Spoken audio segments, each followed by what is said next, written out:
Kalau kita lihat Datuk Seri Anwar, apabila dia tidak jadi Perdana Menteri, pendiriannya berbeza. Oh, itu nak revise, itu nak reform ini. Bila jadi Perdana Menteri, menjadi lebih buruk daripada orang yang dia nak reform dulu. Sekarang ini, kalau menentang, dia bagi amaran. Kalau tuduh dia ada kaitan dengan Israel, dia akan ambil tindakan.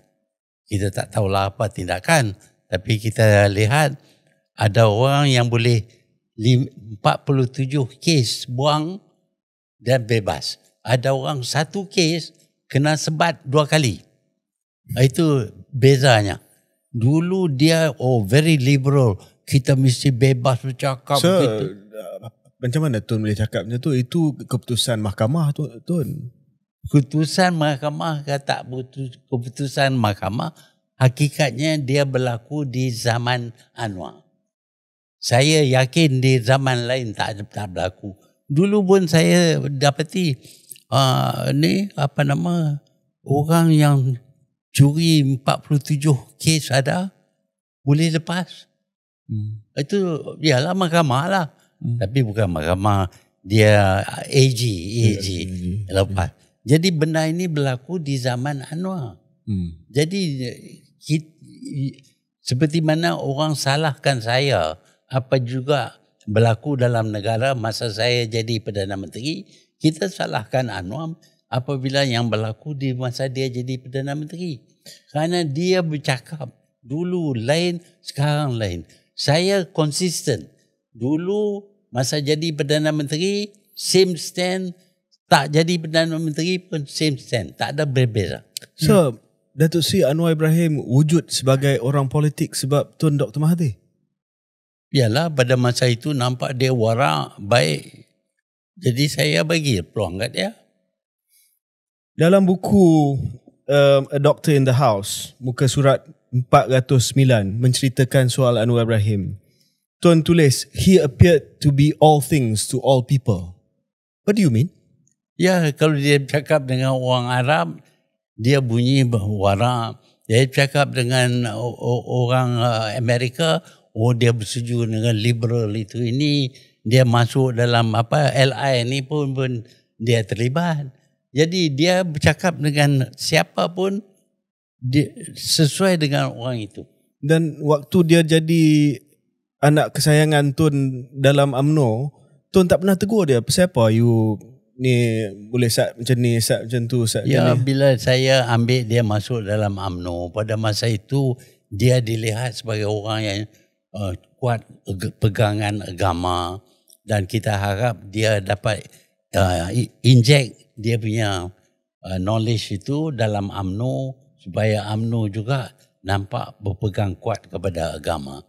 Tetapi apabila dia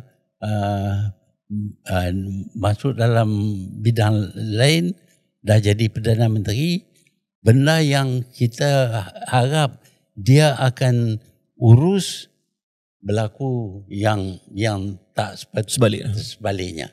Tak seperti dijanji. Jawapan asal Tun tadi berkenaan dengan situasi politik wang, rasuah dalam konteks UMNO itu sendiri. Kerana ada yang akan mengatakan Tun bahawa mungkin benda itu wujud zaman Datuk Najib, zaman mana-mana, tapi benda itu bermula zaman Tun. Ada orang katalah. Maknanya budaya dalam UMNO ni, hari ni pun pemimpin-pemimpin UMNO akan katakan bahawa it all started during your time, sir. Yeah. You cried, sir. At Perhimpunan Bukan Agung saya UMNO. bagi. Tapi Anwar bagi. Masa saya jadi Perdana Menteri, Anwar jadi timbalan Perdana Menteri. Pada masa itu dia mula bagi duit. Saya dapati umpamanya Zahid menjadi ketua pemuda. Dia membuat laporan kepada saya, dia ada 240 million ringgit. Saya tanya Zahid, mana dapat duit banyak ni? Saya peniaga itu ini. Saya tak ada bukti lain, saya terima sajalah. Tetapi apa yang berlaku ialah Anwar tak sendiri ambil duit. Dia bagi orang dia kutip duit. Dan dia ada akses kepada duit itu. Tapi Tun, adakah Tun at least ambil tanggungjawab bahawa the rot started in the 90s?